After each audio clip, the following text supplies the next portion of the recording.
In today's video, I'm going to teach you how to change the Microsoft Store download location. If you're running low on space on your main drive or you simply want to keep apps organized, changing where new Microsoft Store apps install can make a big difference. This process is quick, and it works on both Windows 11 and Windows 10 with a slightly different label in one spot that I'll point out along the way. Start by opening the Settings app. The fastest way is to press the Windows key and the letter I together.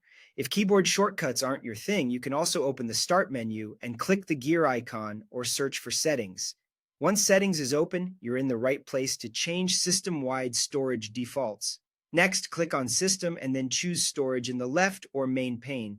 The storage area gives you a snapshot of what's taking up space, and it's where Windows keeps the controls for default save locations, exactly what we need for Microsoft Store apps. Now look for Advanced Storage Settings and click to expand it. Here, select where new content is saved. On Windows 10, this is called More Storage Settings, and then change where new content is saved. Both lead to the same set of options, just labeled a little differently.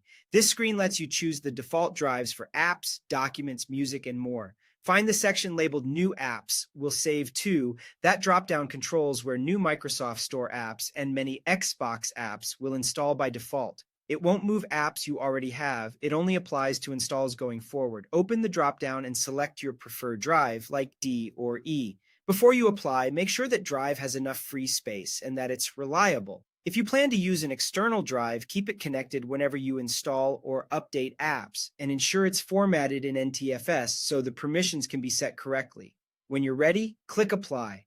Windows may create a Windows Apps folder on that drive and set the necessary permissions. That's normal and may take a moment. That's it. From now on, new apps you get from the Microsoft Store will install to the drive you chose, helping you free up space on your main drive and keep things tidy. If you ever change your mind, just come back to the same setting and pick a different drive. And if a drive doesn't appear in the list, make sure it's connected, unlocked, and writable. Thanks for watching and enjoy your newly organized app installations.